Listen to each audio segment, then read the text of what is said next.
Bienvenidos, mi nombre es Nadia Victoria Wang y en esta instancia vengo a presentar los resultados de una investigación que he titulado Experiencias y percepciones de un grupo de trabajadores de salud ante el aislamiento social preventivo y obligatorio en Argentina. La misma tuvo lugar entre los meses de marzo a mayo del corriente año y tiene como foco de interés al cuerpo médico de las provincias argentinas de Neuquén, Córdoba, San Luis y Jujuy. El objetivo principal fue registrar la experiencia incorporada por los trabajadores de la salud en distintos contextos a partir de la situación mundial de emergencia sanitaria, enfatizando en el periodo de ASPO dictaminado por el Gobierno Nacional como estrategia para contener la epidemia causada por el brote de coronavirus. Si bien esta estrategia como política pública se mantiene hasta la fecha con periodos de fluctuación que van entre la flexibilidad de las medidas y la restricción de actividades, por razones de disponibilidad horaria del cuerpo médico, una decisión metodológica fue limitar el relevamiento de datos a un periodo de 3 meses. Me gustaría añadir que ya en campo debí realizar un giro en la construcción del marco teórico, ya que en primera instancia el proyecto había sido pensado para entender cómo construyen las nociones de muerte el personal del sistema de salud, encontrando una serie de matices que no había contemplado y enriquecieron la propuesta.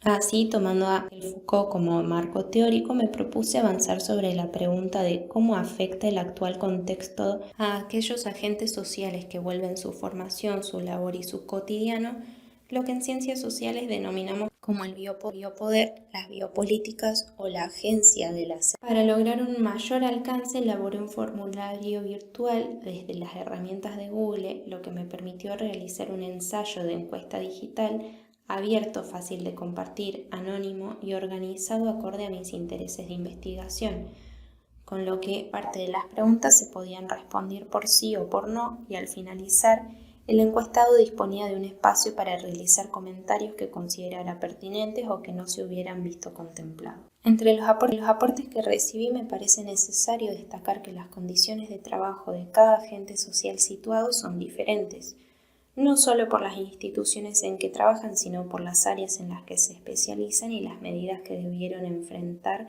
para continuar con su servicio. Destacaré para la dinámica del encuentro 3 áreas sustraídas del proceso en que el agente social se piensa a sí mismo y a su contexto. Primero señalo la cuestión del cuerpo y la discursividad pública, refiriendo a los procesos de depresión y ansiedad, cómo son vistos, sobrellevados y cuál es su punto detonante. Me encontré con que ninguna de las preguntas que eran abiertamente dirigidas hacia lo que es la experiencia de depresión o ansiedad generada por las condiciones laborales fueron exacerbadas por el actual contexto, sino más bien que el punto detonante se encontraba relacionado a los efectos de los medios masivos de comunicación, donde se señaló la relevancia de los medios para llegar a una mayor cantidad de público que estaban siendo utilizadas para difundir información falsa y no contactando con ningún especialista. El segundo punto tiene que ver con la reescritura de las instituciones en tanto estrategias para contener a los infectados y a los miembros del cuerpo médico, señalando que no solo debieron reorganizar las espacialidades, sino también atenerse a un nuevo sistema de tecnización y nuevas formas de contacto, tanto hacia dentro de las instituciones como hacia afuera con los miembros de sus familias y seres queridos en general. A esto se agregó la tendencia a señalar la necesaria dinámica de contener y mantener los vínculos por medios virtuales para prevenir cualquier tipo de contacto de posibles contagios, remarcando que ninguna de las instituciones realizó una instancia de acompañamiento psicológico a los miembros de las mismas. El tercer punto tiene que ver con la experiencia educativa como marco de referencia para visibilizar los procesos de precarización laboral que este contexto implica, a la vez que se profundizan por el surgimiento de los voluntariados de las distintas escuelas de medicina, donde los estudiantes, sin la completitud del requerimiento básico para adentrarse al campo profesional y al contacto con pacientes infectados de riesgo, como lo son aquellos que contraen coronavirus.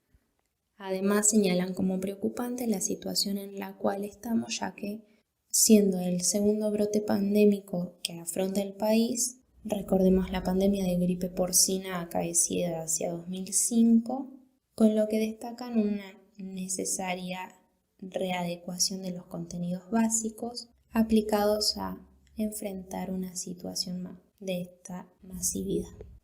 Como conclusión, podemos decir que la afectación que este contexto genera sobre nuestros actores sociales gira en torno a la reflexividad signada en términos de responsabilidad social, tanto en la construcción pública del panorama desde los medios masivos de comunicación, como en el descuido de las instituciones hacia los estudiantes y al cuerpo médico sobre sus efectos psicológicos especialmente, siendo estas estrategias más próximas al estado medieval que al estado moderno.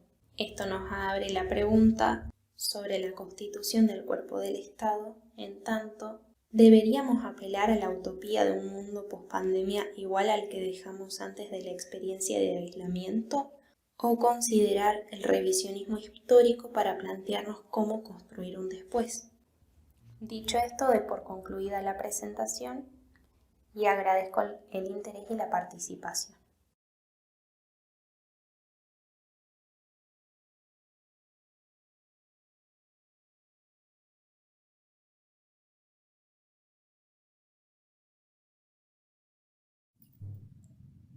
Hola a todos, bueno, mi nombre es Tamara Martínez Ortiz, soy profesora de Historia y estudiante avanzada del profesorado de Geografía en la Universidad Nacional de General Sarmiento en Buenos Aires, Argentina. Tengo 27 años, soy profesora del nivel secundario, nivel medio y el nivel superior. Trabajo en la Universidad Nacional de General Sarmiento como becaria en investigación y docencia. Y bueno, este trabajo que les vengo a presentar es un poco el resultado de una cierta cantidad de investigaciones que hemos llevado a cabo alrededor de este proyecto de investigación que tenemos, junto con mis profesores, con mis directores de investigación. Y bueno, consta un poco de poder presentar una situación en particular, digamos, en este contexto de pandemia, donde las mujeres nos hemos tenido que organizar de otras maneras, que bueno, la vida de todas las personas que hemos sufrido la pandemia, la verdad es que a nivel mundial hemos intentado, bueno, reformular nuestras vidas, y mucho más quienes se dedicaban a las tareas de cuidado, a las cuestiones que tenían que ver con el trabajo, lo que le llamamos siempre como reproductivo, la organización de las familias.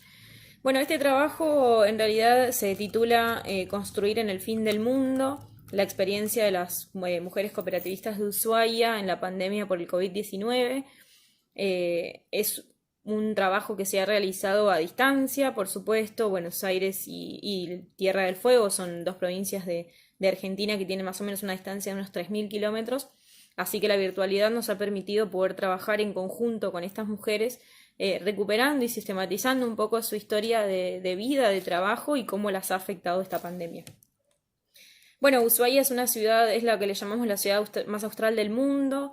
Se encuentra en la provincia de Tierra del Fuego, como bien les dije recién. Es una de las 3 ciudades que conforman la provincia, la que tiene mayor cantidad de habitantes, y allí, bueno, hay un movimiento cooperativista bastante fuerte.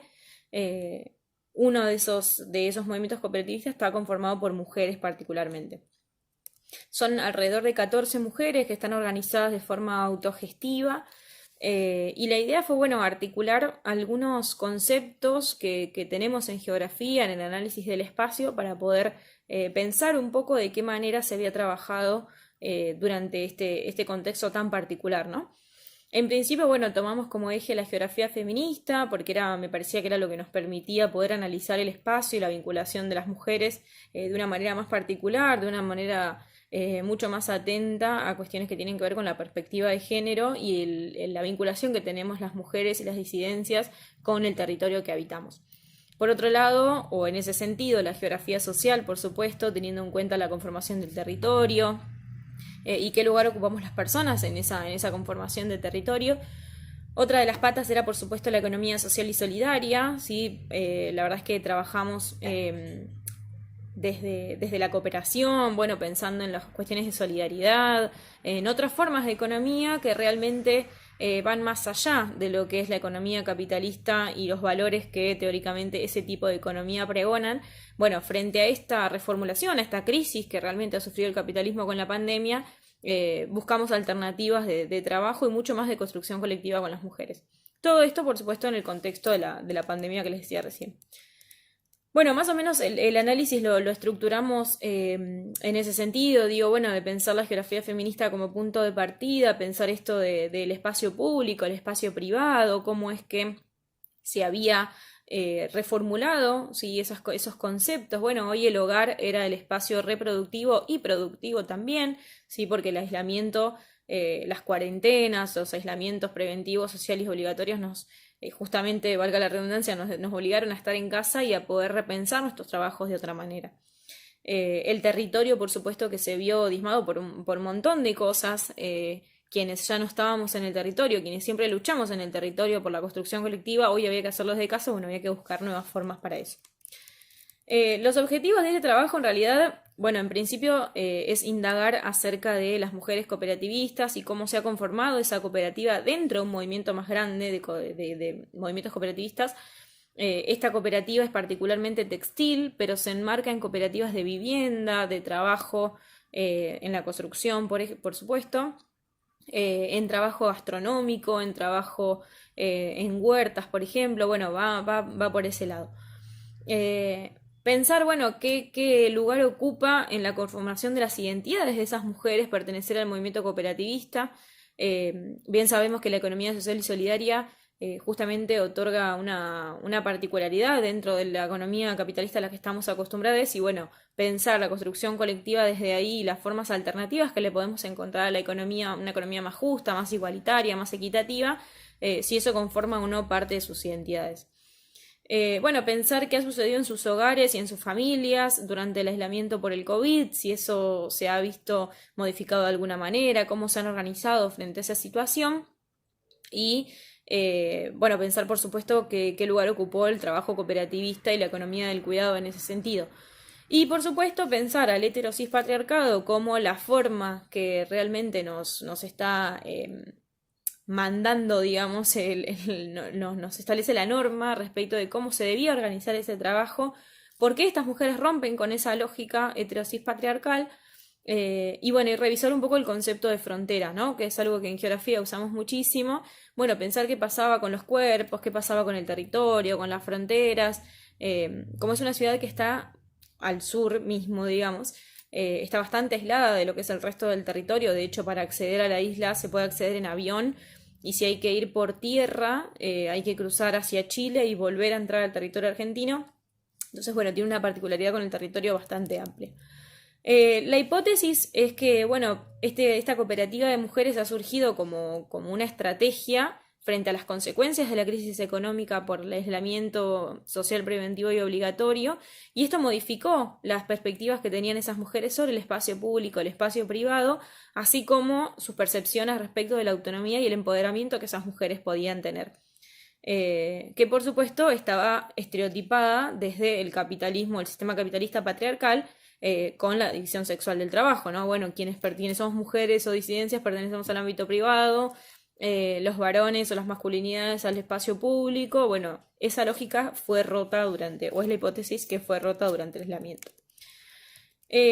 Bueno, como les decía recién, partimos de la idea de que esta cooperativa nació desde una cooperativa de trabajo, en principio, de una cooperativa de vivienda, así de trabajo en la construcción. Esa fue la primera, que se llamaba Casa Base. Desde ahí, bueno, surgió la cooperativa de trabajo para poder sustentar esa construcción de viviendas que bien decíamos recién. Y bueno, ahí empezaron a surgir otras cooperativas que por ahí tienen un poco más de perspectiva de género, que tenía que ver con lo gastronómico, con lo textil, con los deliveries, ¿sí? Pensando en qué servicios las mujeres podían sustentar frente a esa cuestión. Quien ha sido presidenta por 2 periodos consecutivos es Yanira Martínez Ortiz, que pertenece por supuesto hoy a Mujeres Cooperativistas y es quien en general aparece, bueno, en los medios de comunicación de la ciudad contando cuál fue esta historia que las representa. Las mujeres cooperativistas, bueno, como bien les decía, son 14 quienes conforman esta cooperativa textil particularmente. Son de edades muy variadas, entre los 27 y los 60 años. La gran mayoría de ellas tiene hijos e hijas.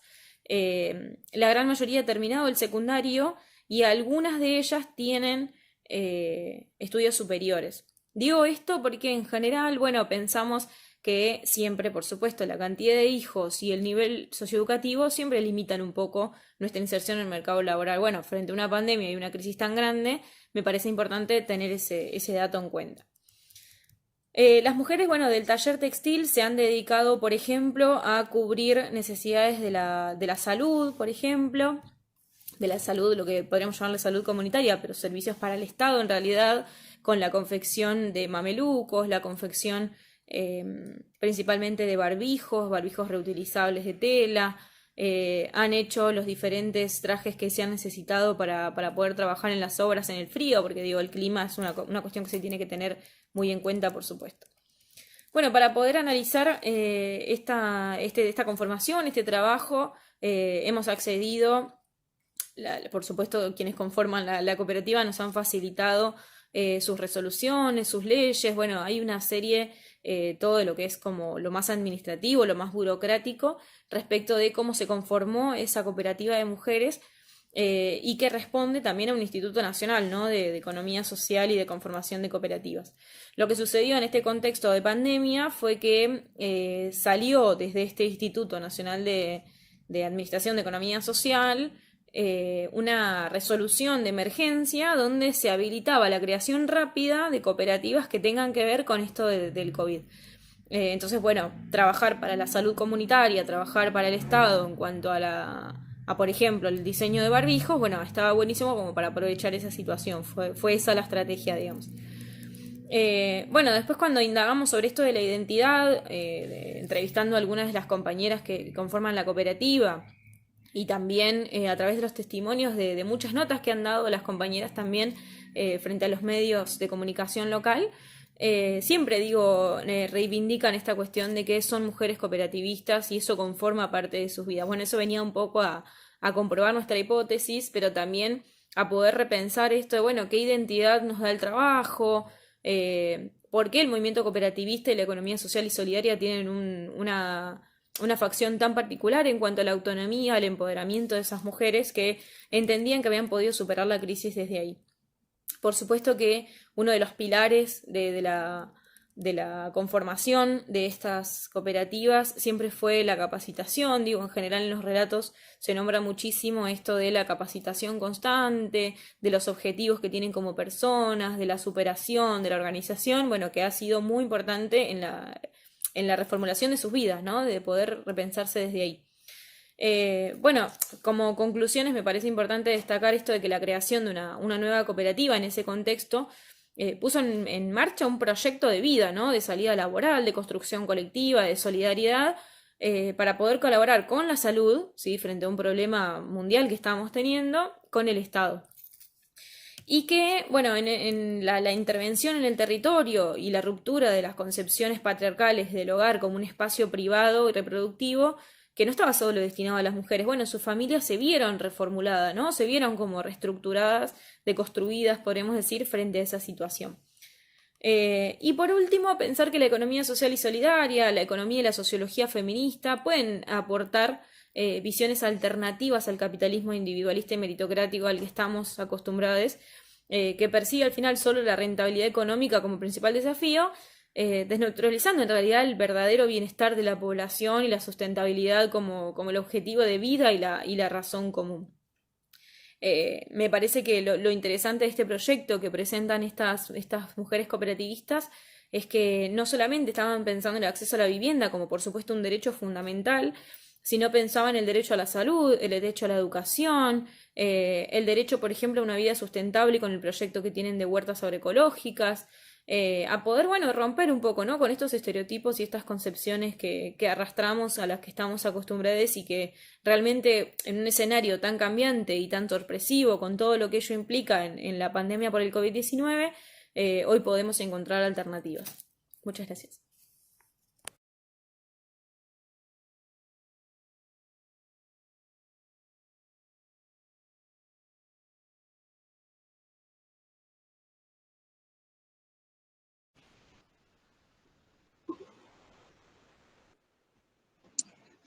Muy buenas tardes. A nombre de la comunidad filosófica de la Universidad Nacional Mayor de San Marcos, le damos las gracias, el doctor Alan Visconti y yo, Verónica Sánchez, por permitirnos participar en este evento y compartirles, ¿no?, una investigación que estamos realizando en torno al tema de la pandemia.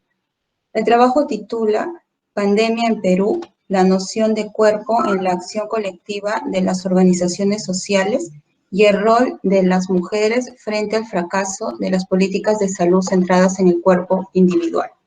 Bien, en principio, el trabajo pretende explorar acerca de los discursos dados por el presidente de la República, Martín Vizcarra, para de allí entresacar la noción que se tiene de sociedad, que apunta, según nuestra interpretación, a una idea de cuerpo.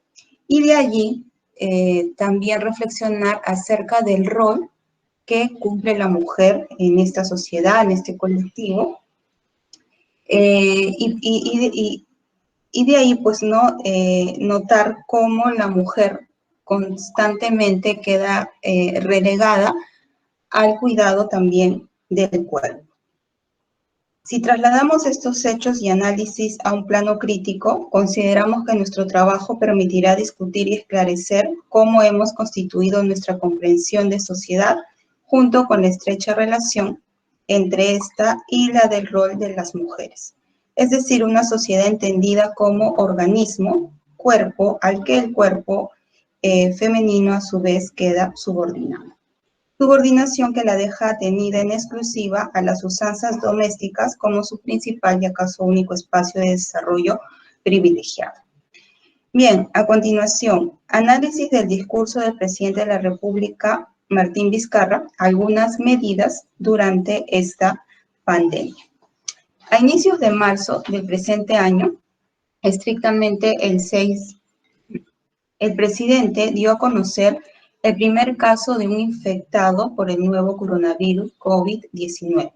Se hacía presente el tan temido paciente cero y, como es comprensible, esto causó zozobra en la población y la consecuencia de ello fue compras desesperadas de víveres y artículos de higiene, así como aglomeraciones, que justamente era lo que se tenía que evitar según las autoridades sanitarias.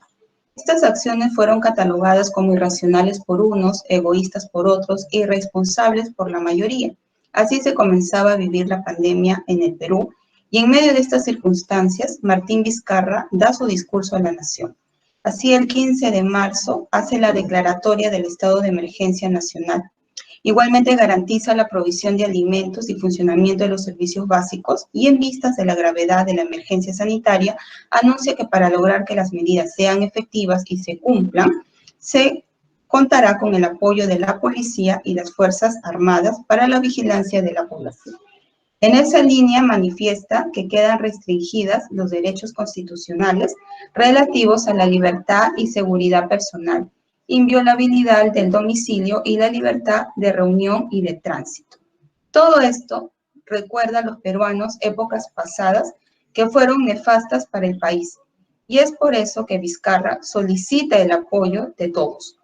Dice, sabemos que los efectos de esta medida van a ser difíciles de lidiarlos, pero es lo mejor para cada peruano y peruana. La situación, como era de preverse, se agrava y el jueves 26 de marzo anunció la extensión del estado de emergencia, resalta las incomodidades que genera, pero alude, dice, ¿no?, que es por el bienestar de todos y cumplir con el objetivo que todos nos hemos propuesto, ¿no? Entonces, ahí anuncia que justamente este horario de inmovilización social se recrudece, ¿no? Se pone más estricto. Así, en sus propias palabras dice, tenemos que trabajar juntos, tenemos que asumir esta responsabilidad juntos, tenemos que recordar la gran familia que somos todos los peruanos, que tomando las decisiones, respetándolas todas, tengo la seguridad que vamos a alcanzar la meta que nos hemos propuesto, que vamos a cumplir el objetivo que es cuidar la salud, que es cuidar la vida.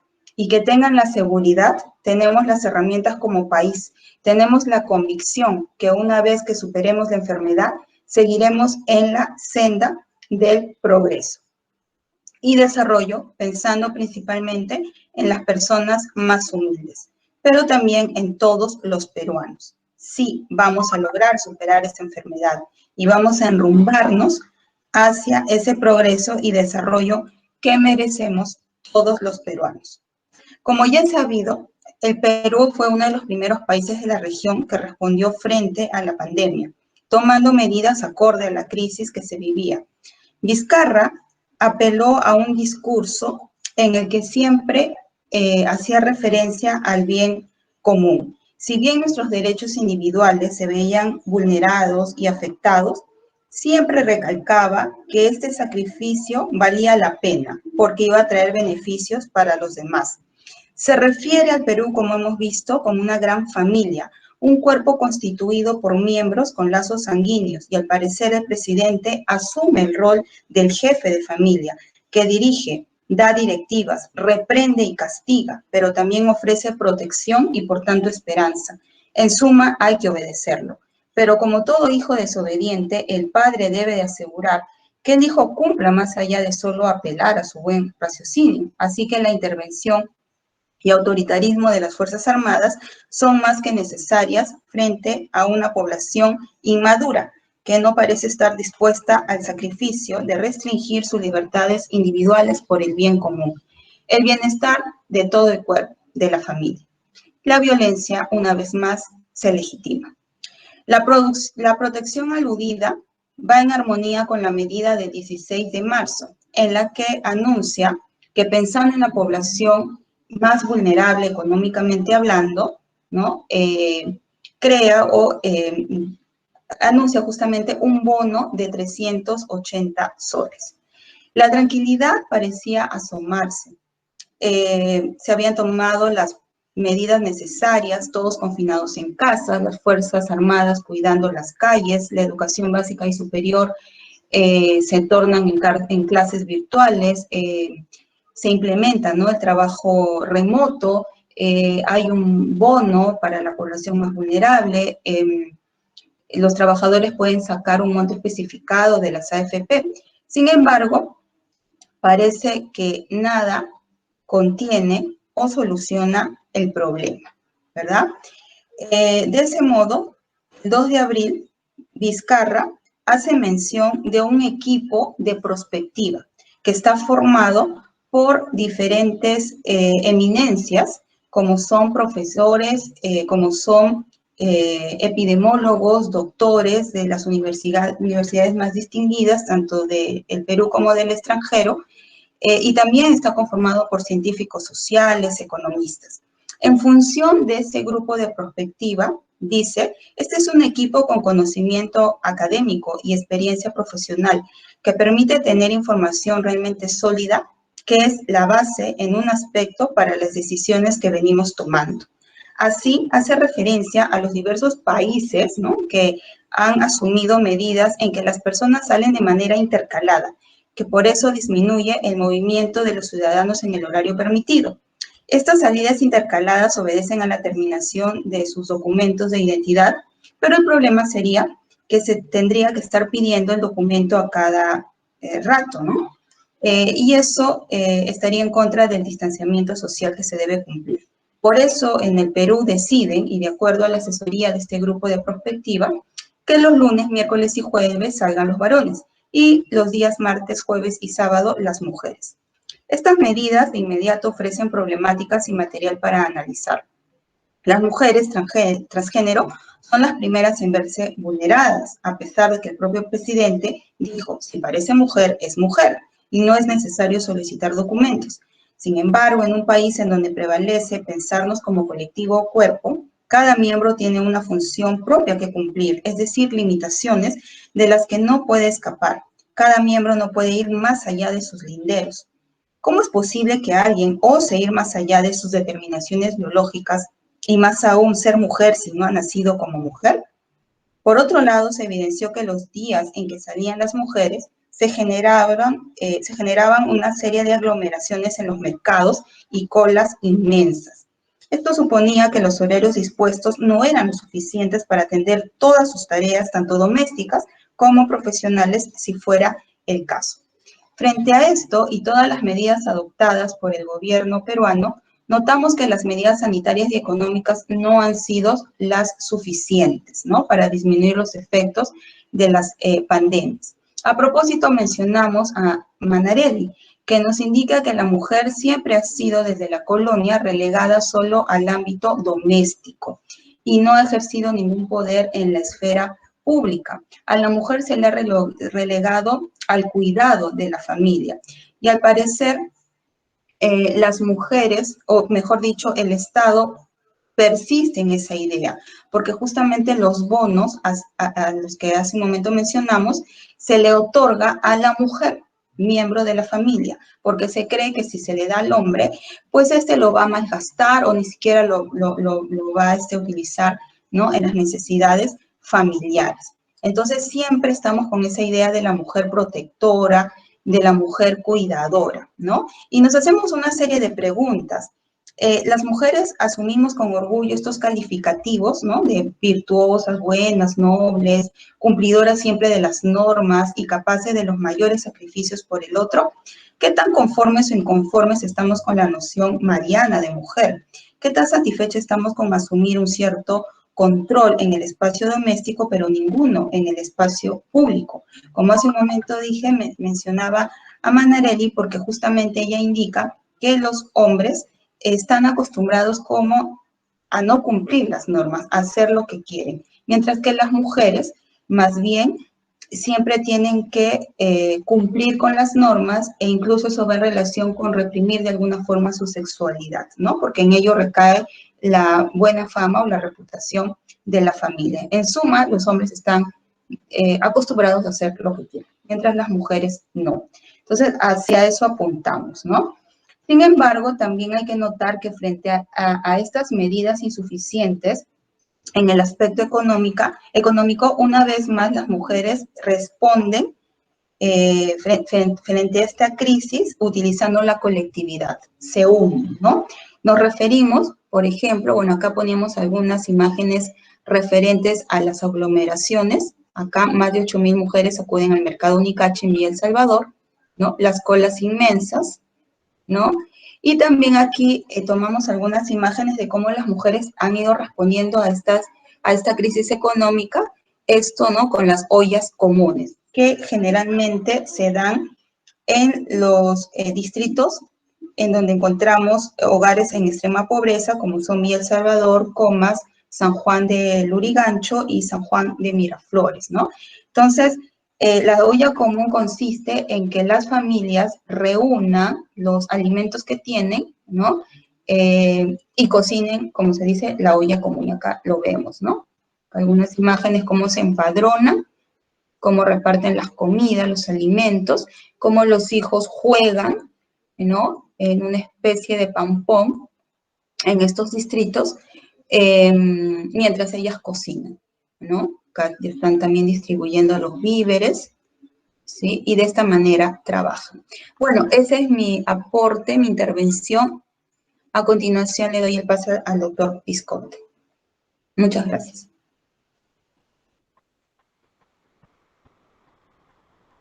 Bueno, yo también aprovecho para agradecer la amable invitación, ¿no?, de los organizadores de este evento. Nosotros pertenecemos a un grupo de investigación en la Universidad Nacional Mayor de San Marcos, en Lima, Perú, y estamos interesados efectivamente en reconstruir, ¿no?, digamos, los diferentes códigos, el vocabulario histórico que se ha constituido, ¿no?, en la región latinoamericana, especialmente en el Perú, como ha mostrado de manera muy interesante Verónica hace un momento, pues hay una serie de, digamos, manifestaciones sociales que son recurrentes en la historia acontecida en nuestro país, en el Perú me refiero, ¿no? Por ejemplo, las ollas comunes efectivamente fueron también una herramienta importante, ¿no?, en las difíciles décadas de los 80 y 90 en el Perú, efectivamente. debido a la, bueno, a la guerra interna que hubo entre el Estado y Sendero Luminoso, un grupo de izquierda radical maoísta, en el que pues hubo una violencia escalada, eh, y durante esos años también coincidió, ¿no?, con una inflación a nivel nacional y una recesión a nivel internacional, por lo que la escasez de recursos era muy aguda.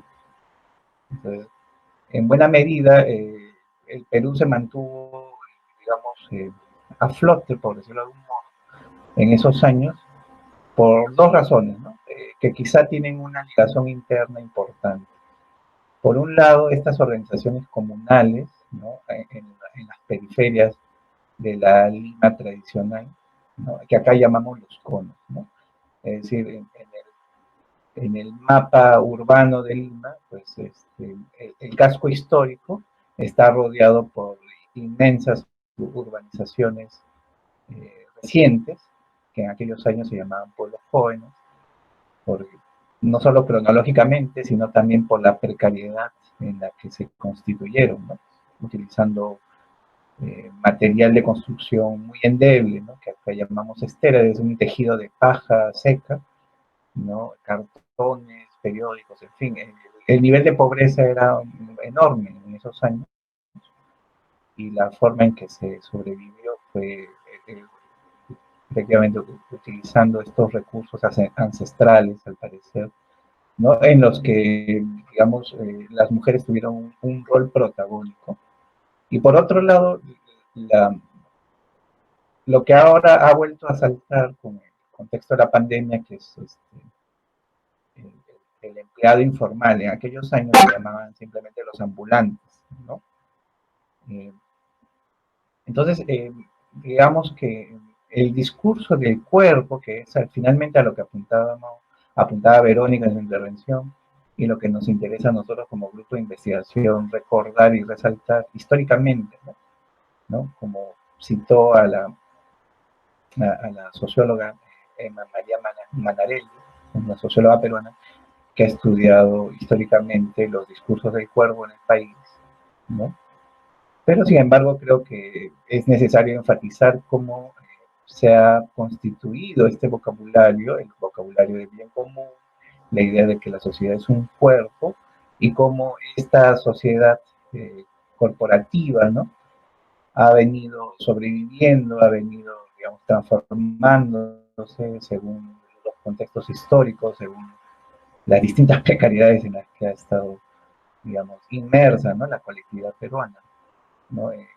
Digamos, el quiebre del orden colonial, ¿no?, y los sucesos independentistas, la guerra del Pacífico, es decir, el conflicto entre Perú y Chile, ¿no?, que algunos ubican, los peruanistas ubican como un conflicto importante, porque ese orden colonial se quiebra por primera vez. Y por otro lado, bueno, en la guerra interna de los años 80 y 90 que cité, y ahora el contexto de la pandemia, ¿no?, en los que los mismos actores han tenido una importancia radical, ¿no? Mucho de este sector informal también está constituido efectivamente por mujeres, ¿no?, y madres solteras, que, digamos, digamos, agudizarse esta precariedad, ¿no?, y al aumentar el trabajo informal, han tenido que encabezar, curiosamente, eh, digamos, estos ejercicios de sobrevivencia. Entonces, se ha normalizado, ¿no?, un discurso del cuerpo eh, que tiene, al parecer, en mi opinión, un origen aristotélico-tomista. Este discurso se constituye, se normaliza en los 3 siglos coloniales, ¿no?, y de algún modo logra también encontrar vínculos con la cosmovisión andina, ¿no?, que a mi modo de entender también comparte estos vínculos con el cuerpo, ¿no? Entonces, nuestra tarea como grupo de investigación es rastrear históricamente este lenguaje, este vocabulario corporativista, y en específico para este evento cómo el lenguaje del cuerpo político se amalgama y encuentra vínculos con el cuerpo femenino, ¿no? Bueno, gracias por su paciencia, por su escucha. Estamos a la espera de las preguntas cuando sea el momento. Gracias. Muchas gracias.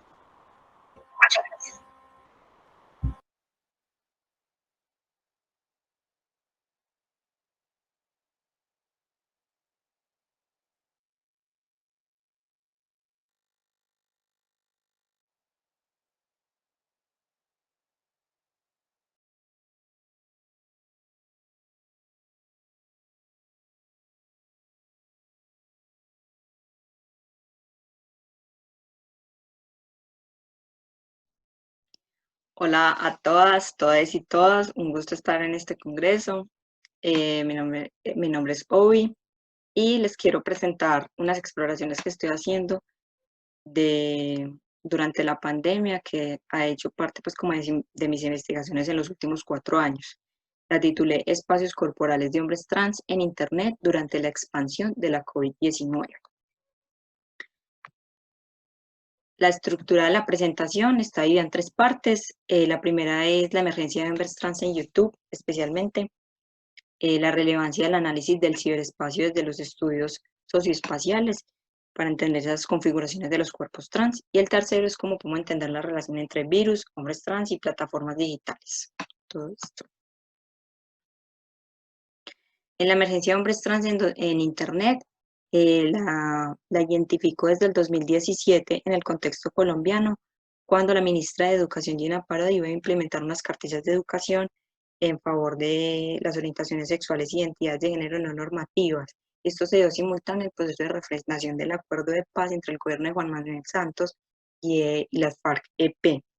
En este año se dieron una oleada de violencias materiales y simbólicas contra la población LGBTI, que llevó incluso que se quitaran muchos aportes hacia la población LGBTI y hacia las mujeres en el acuerdo de paz, porque se creía que se iba a homosexualizar al país, un ataque a la nación por este activismo y esta apuesta por la perspectiva de género en dichos acuerdos. Estas violencias desde los grupos religiosos también están aunadas a los grupos armados que siguen asesinando, generando violaciones correctivas contra los cuerpos no normativos y lo que llevaba no solo a un borramiento físico, sino que también hay como un borramiento social, o sea, institucional a nivel académico, a nivel de salud y dentro del propio activismo. Precisamente los hombres trans le cuentan a sus familias en muchos casos de los que conocí y los reconocen y no tienen ese miedo o no hay una presencia, no hay una expulsión tan clara como puede ocurrir en el caso de las mujeres trans. Entonces pueden hacer sus tránsitos en su casa de manera como más tranquila, lo que genera pues como cierto aislamiento, no que se colectivicen y generen procesos en conjunto. Y precisamente ellos buscaban información en internet, en Google, porque veían alguna palabra o algún referente en algún programa de televisión o en alguna serie, no tantas como ahora, donde ya hay cada vez más contenidos sobre hombres trans. Entonces había un desconocimiento, una información muy desordenada de qué se podía hacer, qué no se podía hacer, cuáles eran los avances legislativos o cuáles eran las precarizaciones que se podían, o los problemas que se podían vivir siendo hombre trans, haciendo sus tránsitos como hombre trans. Hugo Martín precisamente planteaba que me contaba como, bueno, creo que una de las cosas que me llevó a hacer videos en YouTube fue no encontrar referentes aquí en Colombia, como que obviamente sí, uno busca en internet y ve, pues veía en ese momento como testimonios de hombres trans en España, en Estados Unidos, pero de alguna manera uno siente que esa no es su realidad. Yo veía eso y yo decía, ah, sí se puede, pero es allá, no acá. Y aquí el único en ese momento era Isaac, y él no subía videos constantemente. Entonces me seguía pareciendo muy, ok, se puede hacer aquí o no se puede hacer aquí, o cómo estamos en ese sentido en Colombia. Y mi tránsito en ese sentido, siento que lo viví muy solo. Precisamente esos procesos, como a qué registraduría ir, a qué sistema de salud, o sea, qué se podía hacer, qué no se puede hacer, cuáles son las fallas, cuáles son los problemas, o qué responder ante los médicos, les endocrinos, les psiquiatras. Son cosas que ellos narran en sus videos, situaciones que ayudan como a resolver, a dar como un poco de tranquilidad frente a qué se puede hacer, qué no se puede hacer, frente a la falta de desinformación. frente a la falta de información. El segundo punto es el ciberespacio y los cuerpos trans. Precisamente desde los estudios socioespaciales era como entender el ciberespacio y la internet no como lo opuesto a lo material, a lo tangible, a lo real, sino precisamente cómo se producen espacios a través de las relaciones y unas relaciones que se dan entre cuerpos humanos, no humanos, tecnologías, arquitecturas, plataformas, de todo. Es qué tipo de relaciones se producen que son tanto materiales y reales las que se dan en el ciberespacio. Como una crítica también a la cisnormatividad del espacio, precisamente porque cuando sales a la calle o eres machorra o eres hombre cis, pero no eres un hombre trans. Entonces, posicionarse como un hombre trans, decir, hola, soy un hombre trans, posicionamiento político frente a la invisibilización y el desconocimiento de estas experiencias. También estos videos son como una invitación a recorrer las formas, los tamaños, las proporciones de sus cuerpos, como bien podemos ver ahí el cuerpo de Martín transmutante, de cómo le estaban doliendo sus tetas, porque preciso, previo a la cuarentena, a la restricción pues de movilidad, le suspendieron su tratamiento hormonal, entonces su cuerpo también estaba generando ciertos cambios, sus formas corporales se estaban ajustando de otras maneras. Y finalmente, esos contenidos como una manera de abrir espacios para que otros sean viables, en la medida de que ellos veían esos videos, es como, o sea que sí se puede hacer acá, o sea, sí existen, sí existimos. Las medidas que se tomaron gubernamentales fueron clave porque precisamente en la ciudad de Bogotá, la alcaldesa Claudia López, se montó con una alcaldesa lesbiana que supuestamente estaba en pro de los derechos de la población LGBTI, pues casi que le dio la espalda a la población trans y no binaria cuando tomó la medida del pico y género, donde los hombres podían transitar un día y las mujeres otro día, aunque había un parágrafo de respetar la identidad de género, era como pedirle a una ciudadanía y a la Policía Nacional que respetara la identidad de género cuando históricamente no lo ha hecho. Entonces, precisamente, Martín hizo un video en YouTube denunciando y señalando cómo históricamente la policía ha atacado a la ciudadanía y a la población trans. Entonces, burla, discriminación, puñaladas, que precisamente Joseph, el chico que está ahí en la pantalla con buzo gris, fue expulsado de un supermercado, no pudo mercar, comprar sus alimentos, porque lo sacaron, porque ese no era el día que a él le tocaba. Entonces ahí publicó un video, sacó su cámara, publicó un video y desde la red comunitaria trans lo empezaron a difundir y a hacer las denuncias correspondientes que ocurrían diario por esta medida que no cambió con varias semanas después. Finalmente, el tercer punto es, bueno, cómo pensamos la relación entre virus humanos y tecnologías. Entonces, lo que nos dábamos cuenta es que precisamente, pues, o reafirmamos que hay un estado normativo que profundiza las violencias hacia los cuerpos trans, hacia los cuerpos no binarios, precisamente tomando unas medidas legislativas que por un virus, pero que en realidad era una reafirmación de qué cuerpos y cómo los cuerpos deben transitar y movilizarse en las ciudades. Se generó una extensión de redes, una expansión de redes, en donde Martín empezó a explorar los envíos, invitando a hombres trans, incluso uno de los youtubers, a Hugo, con el que yo hice la investigación, la hice con Martín, con Hugo y con Carlos, y precisamente Martín y Hugo estuvieron en un en vivo hablando del tránsito. Precisamente fue en este contexto de pandemia que se juntaron a conversar sobre esto y Hugo planteó algo muy grave, era como, yo reconozco mi privilegio, pero también siento miedo de transitar en Bogotá, aunque a mí me puedan leer como hombre. Entonces algo que no excluye a quienes estamos en posiciones más privilegiadas que otros cuerpos trans y no binarios.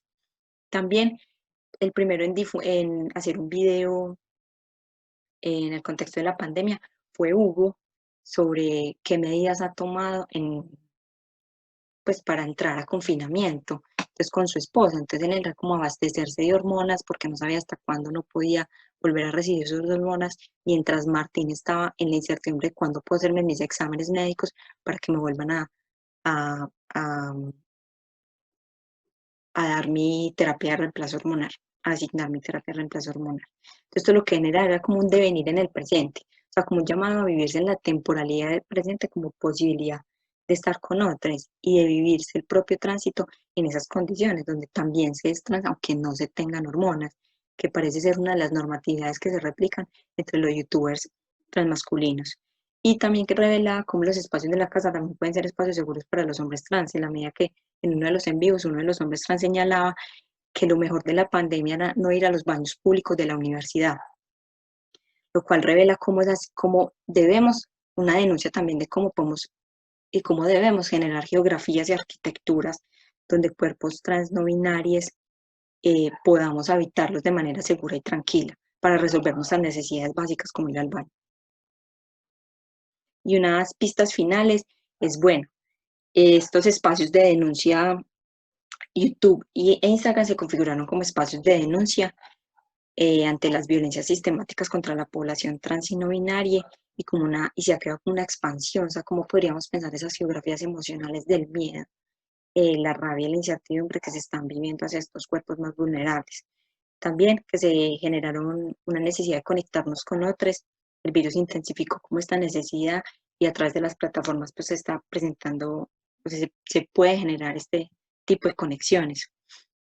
También como una temporalidad no lineal, la temporalidad hormonal que plantea Laura Orar que se vive en los tránsitos de los hombres trans en YouTube, pues aquí no hay una temporalidad no lineal, como de un punto A a un punto B, sino que precisamente una temporalidad de la espera, de qué implica la incertidumbre y poder mirar el tránsito en retrospectiva y ver que sí ha hecho y que el tránsito no depende de un montón de cosas externas, sino que también hay muchos asuntos que se tienen que trabajar y que el cuerpo se va expresando y cómo yo me voy viviendo en ese cuerpo, en esa experiencia, especialmente Martín que tuvo que suspender su tratamiento hormonal en medio de toda la incertidumbre de la pandemia, que se vuelve como un espacio de creación, de experimentación corporal y artística. También estos espacios de estar confinados. Y al final lo que planteo es como una pregunta porque uno de los chicos decía como que el virus nos ataca a todos por igual. Entonces no importa si eres cis o trans, entonces les invitaba como salgan del closet y hablen con sus familias porque ya llevamos más de 360 horas con la misma persona diciéndoles el nombre incorrecto, el pronombre con el que no se reconocen. O sea, esto nos trasciende como personas trans, pero también necesitamos avanzar. Entonces les hacía como la invitación, que era Carlos, les hacía la invitación a tomar una conciencia como más colectiva, más global, y a que hay algo más importante que el miedo que nos puede embargar, sabiendo que estamos en la casa confinados. Entonces nos ataca el virus. Precisamente Donna Haraway nos plantea que los humanos hemos evolucionado con los virus y no son los virus quienes nos atacan. Precisamente como empezamos a pensar y empezamos a establecer otro tipo de redes con animales y con entes no humanos, en este caso con el virus, que hace parte de nuestras cotidianidades, que hace parte de los tránsitos y que hace parte de cómo vivimos los espacios, ya sea digitales o geográficos. Finalmente, nuestros derechos no están en cuarentena. Muchas gracias por escuchar la presentación, porque precisamente en Colombia ya llevamos 28 asesinatos de mujeres trans y uno de un hombre trans. Entonces, las denuncias siguen, la incertidumbre y la rabia continúa, pero que estos sean espacios de debate para pensar cómo quizás una etapa post-pandémica podemos pensar en espacios más equitativos para todas las cuerpos, sabiendo que todos estamos en las mismas condiciones al ser humano. Muchas gracias por escucharme y estoy atenta a las preguntas.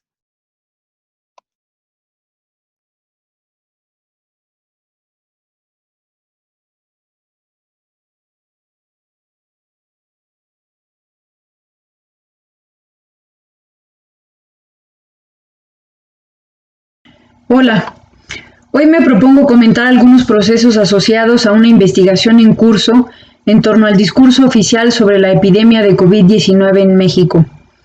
La hipótesis de trabajo es que el discurso oficial permite pensar las relaciones transaccionales, concepto desarrollado por el antropólogo médico Eduardo Menéndez, para describir, analizar y comparar las articulaciones que en el nivel consciente, pero también en los niveles no conscientes, operan en las relaciones generadas entre los estratos dominantes y subalternos.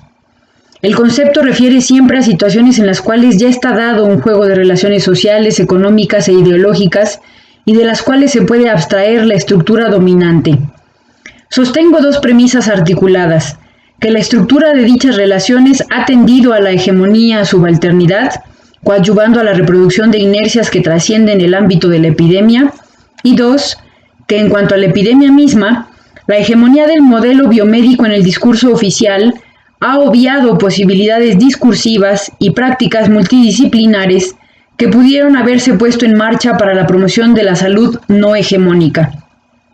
En adelante esbozo aspectos del análisis que estoy siguiendo para abordar las conferencias de prensa o informes técnicos vespertinos que cotidianamente desde el 29 de febrero del año en curso transmite el gobierno federal. En cuanto a la primera premisa, me acerco a las estrategias retóricas y argumentativas presentes en el discurso oficial con dos preguntas. ¿Por qué la gente cree las explicaciones que suele dar el vocero oficial en el espacio de nuestro interés? Esta pregunta obliga a pensar que los discursos operan de forma explícita e implícita, derivando en otra pregunta supuesto. ¿Por qué ha sido tan difícil hacernos explícito lo implícito del discurso oficial sobre la epidemia? Siguiendo a Silvia Gutiérrez Vidrio, reconozco que el análisis de los discursos de los políticos tiene que ver más con la tarea de descubrir lo que es importante para ellos en términos de valores y de visiones o representaciones. Dicha selección implica que el analista del discurso, por medio de un enfoque crítico, es decir, situado y contextualizado, se dedica no tanto a examinar las políticas y los programas de los actores políticos en términos de factibilidad, congruencia, etc., sino al estudio de los valores y representaciones y de las ideologías que los sustentan.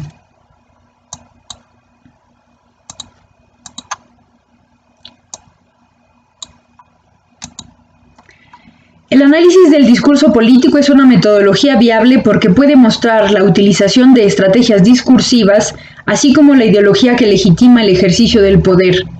De acuerdo con lo anterior, podemos acercarnos a varios aspectos: la construcción del escenario en el que se desarrollan las conferencias-informes, la construcción del vocero oficial como personaje fundamental en la producción discursiva y las diversas formas en que el ejercicio del poder, en especial el poder político, pasa por el imaginario colectivo.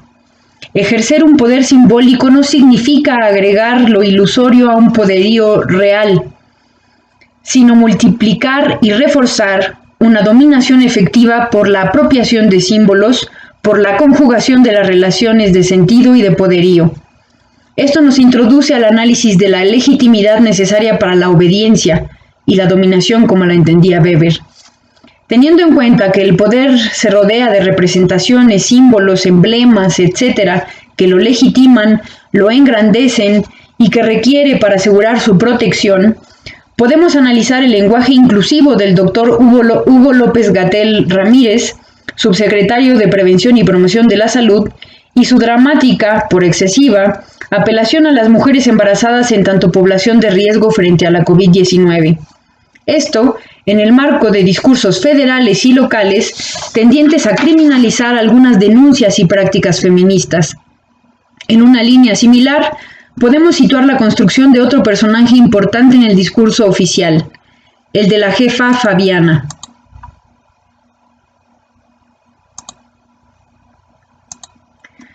La maestra Fabiana Cepeda Arias es la titular de la División de Programas de Enfermería del Instituto Mexicano del Seguro Social, y comenzó a formar parte del discurso oficial el 20 de abril, día en que tuvo lugar la última conferencia informe de la denominada fase 2 de la epidemia en México. Su aparición está legitimada en el imaginario colectivo por los ataques a enfermeras que se habían suscitado en nuestro país y que muy pronto se viralizaron en redes sociales y otros medios. En este contexto, entre el 8 y el 19 de abril, el gobierno mexicano recibió 4 cargamentos con materiales y equipos de protección provenientes de China, cuestión que ha implicado, y aquí me permito una larga cita de la jefa Fabiana, un despliegue logístico para distribuir los insumos en un tiempo histórico. Otra acción que destaca es la implementación del bono COVID al personal de salud que está expuesto en atención directa a pacientes de COVID. Parte proporcional del 20% de su salario hasta que las autoridades determinen que la pandemia ha concluido. Este bono también se va a ampliar a todo el personal médico, a los médicos familiares y no familiares de las distintas especialidades.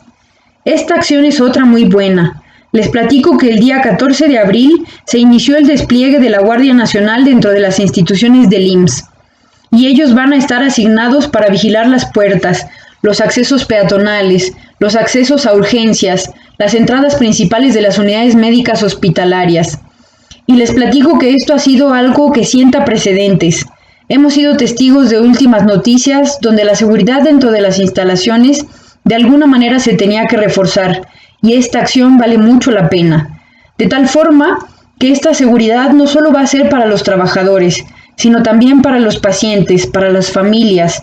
Les quiero también comentar este tema de las agresiones que hemos sufrido personal de salud, y recientemente CONAPRED llamó a la población a evitar actos de estigmatización, de discriminación, de violencia contra el personal de salud, sin importar la categoría o el rango que tengan. Hoy tenemos 21 agresiones registradas a personal de enfermería. Sin embargo, sabemos de otras más que están siendo publicadas también a través de las redes sociales, y es justo por eso que les quiero hacer un llamado a ustedes que son de la prensa, porque toda la población creemos en lo que ustedes escriben, en todo el trabajo grandioso que hacen todos los días por llevar la noticia a la gente, y queremos tener su apoyo para hacer extensivo este llamado de respeto, de parar la agresión. Se le quiebra la voz, se detiene. Miren, en este caso duele. Ya está al punto del llanto. Duele hablar de esto, duele hablar de lo que le pasa a tu gente, duele hablar de los trabajadores de la salud que también somos personas, que también tenemos familia y que hoy estamos dejando muchas cosas. Estamos dejando nuestra vida en las unidades hospitalarias. Y esto no es gratuito, esto lo decidimos porque todos los días decidimos ser lo que somos. Hablo por todo el personal de salud, por todo aquel que porta un uniforme, da de sí, de su profesionalismo, de su ética, de su entrega, de su amor a la profesión, de su amor a la humanidad. En otros países hemos visto cómo al personal de salud hasta le hacen homenaje, le aplauden, hacen algunas cartas para agradecerles. En México también sucede, porque hay que decir también lo bueno. Fíjense que la OMS justamente declaró el año 2020 como el año de la enfermería y la partería, de tal suerte que este año estamos atentas, muy orgullosas de estar enfrentando esta batalla y de conmemorar, si así se pudiera decir, como el año de la enfermería, porque seguramente los resultados van a hablar por sí mismos. A la población que nos esté escuchando, a todas esas personas que creen en nosotros, muchas gracias. Y a aquellas personas que han tenido ideas o han agredido al personal de salud, invitarlos a que se limiten en esas agresiones. Nosotros podemos salvar sus vidas. Ayúdenos, por favor, a cuidarlos, y para eso necesitamos que ustedes nos cuiden. Con independencia de que seamos profesiones de la salud o de otras profesiones, hoy necesitamos una nueva solidaridad que tiene que refrescar a México y que obviamente nos tiene que dar el aliento para salir adelante con esto. Yo les aseguro que estas agresiones han golpeado fuertemente al gremio. Miren ustedes, este uniforme lo porto desde hace 27 años y lo porto con mucho orgullo, igual que los médicos y las médicas. Fin de la cita.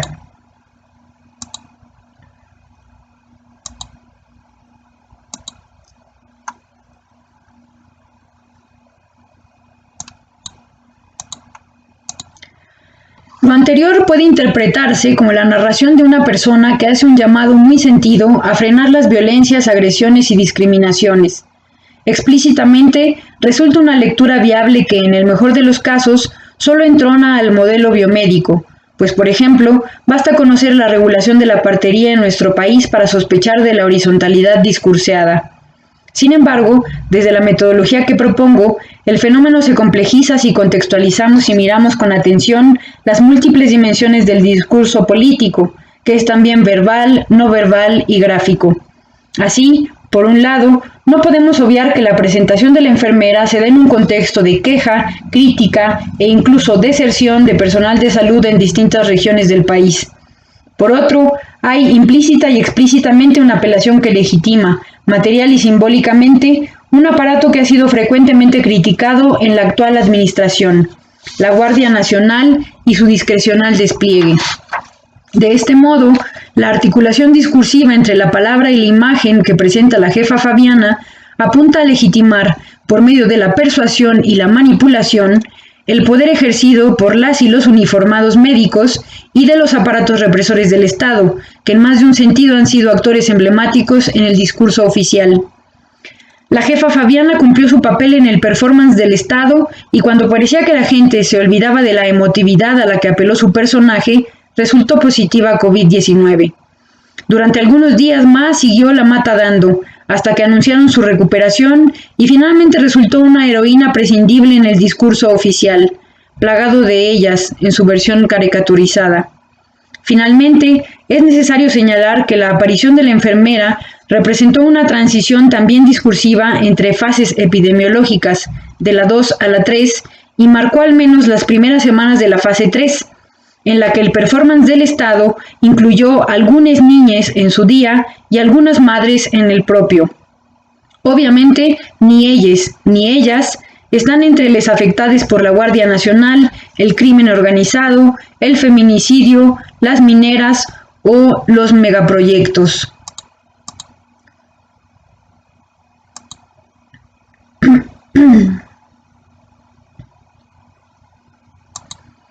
En cuanto a mi segunda premisa, también parto de los valores, las visiones y representaciones presentes en el discurso oficial, pero apunto a las prácticas, no solo discursivas, que permiten acercarnos a las políticas y los programas concretos. Así, el análisis del discurso político se empapa de la antropología médica, la promoción de la salud y la epidemiología sociocultural. Esbozaré algunas líneas generales en las aportaciones de cada una. El referente teórico-metodológico desde la antropología médica es el libro Miedos, Riesgos e Inseguridades, los medios, los profesionales y los intelectuales en la construcción social de la salud como catástrofe, de Eduardo Menéndez y René Di Pardo. Su propuesta permite un análisis crítico de las relaciones transaccionales que se han establecido entre el gobierno federal, los voceros de salud en tanto especialistas científicos intelectuales, las y los legos y los medios de comunicación. Asumo que la mayor parte del conocimiento respecto de los procesos de salud viene del contacto cotidiano que los sujetos tienen con la información generada por los distintos medios de comunicación masiva. También, aunque con matices porque en México las periodistas principalmente han sido tildadas de estúpidas, que la cobertura y transmisión mediática de los temas de salud padecen lo que llamaremos dos formas ideológicas dominantes. Analizan la primera de ellas a través de lo que denominan el modelo médico hegemónico, mostrando que la producción de conocimiento legítimo respecto de la salud se localiza en las instituciones biomédicas especializadas, en particular en laboratorios, hospitales y clínicas reconocidas como líderes en el campo. El receptor lego del discurso médico, incluidos los pacientes, es caracterizado como ignorante o como portador de un saber médico equivocado, por lo cual el rol del periodista es el de un transmisor neutral de la información entre el especialista biomédico y él o los miembros ignorantes del público.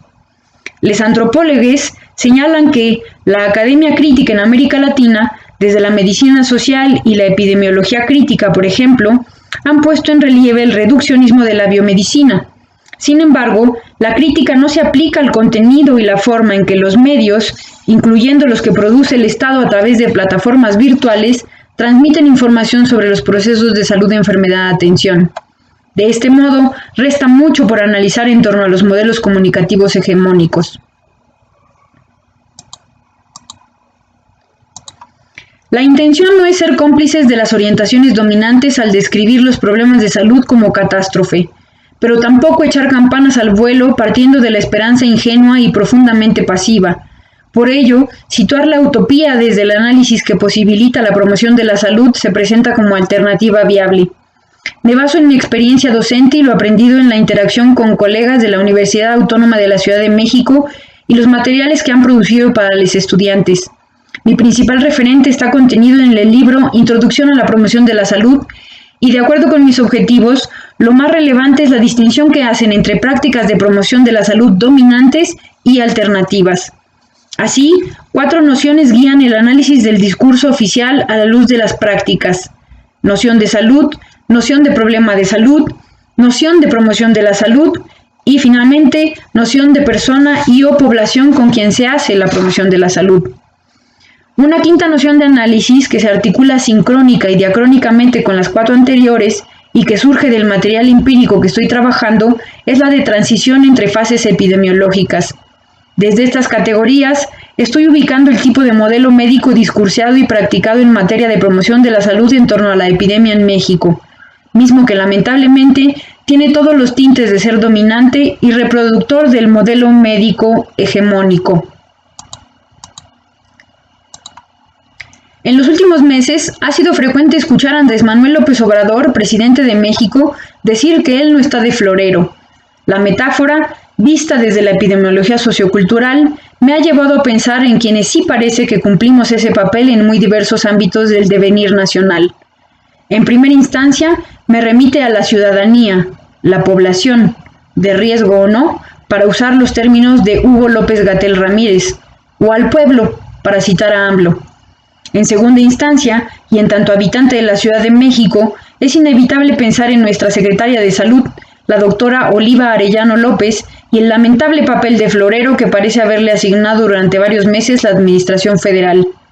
Ya ni hablar de la renuncia, interpretada como infidelidad al proyecto presidencial, de la doctora Asa Cristina Laurel a la Secretaría de Integración y Desarrollo de la Secretaría de Salud.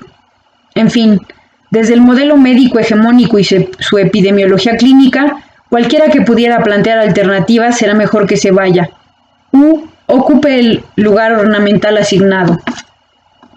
Sin embargo, y puesto que siempre hay resquicios para la resistencia y las acciones concretas, en distintas latitudes del mundo y específicamente en nuestra región, han aparecido discursos, denuncias, materiales y prácticas que se apropian de los diálogos con las ciencias sociales, esas que los modelos hegemónicos han despreciado material y simbólicamente. Me permito comentar brevemente el caso de LEES, quienes ante los vacíos institucionales decidimos tomar acciones de promoción de la salud por medio de pequeñas brigadas y estrategias de comunicación basadas en la epidemiología sociocultural. Conscientes de que construir comunidades requiere tejer puentes entre lo personal y lo colectivo, estuvimos construyendo mensajes de promoción para la salud situados en nuestros contextos y territorios. Así, nosotras hablamos desde el suroriente de la Ciudad de México, principalmente desde Xochimilco, Iztapalapa y Tláhuac, y buscamos recuperar aspectos socioculturales que caracterizan a nuestros barrios, pueblos y colonias, donde las formas de vida populares pueden ser parte de la solución a los problemas.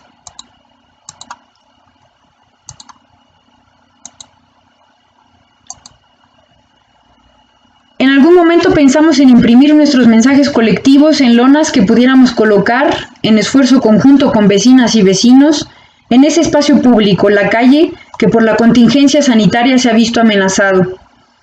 Y es que apelar exclusivamente a la difusión de mensajes en y por medios digitales no responde a las condiciones materiales de muchas personas y grupos de la zona metropolitana de la Ciudad de México.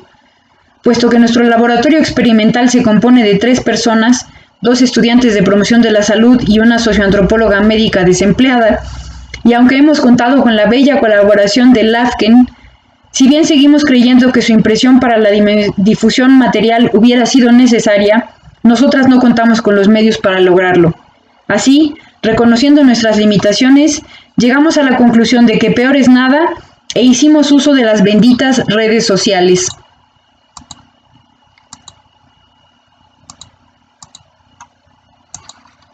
Esperemos que la Unidad de Inteligencia Epidemiológica y Sanitaria de la Secretaría de Salud no nos haya etiquetado como fake news. Parece que será imposible saberlo, pues una cosa ha sido el supuesto rastreo de ese tipo de mensajes y otra, que no se ha hecho, exponerlos con claridad, utilizando los cientos de horas que ha destinado el gobierno mexicano a discursear la epidemia de COVID-19 en México. Muchas gracias por su atención.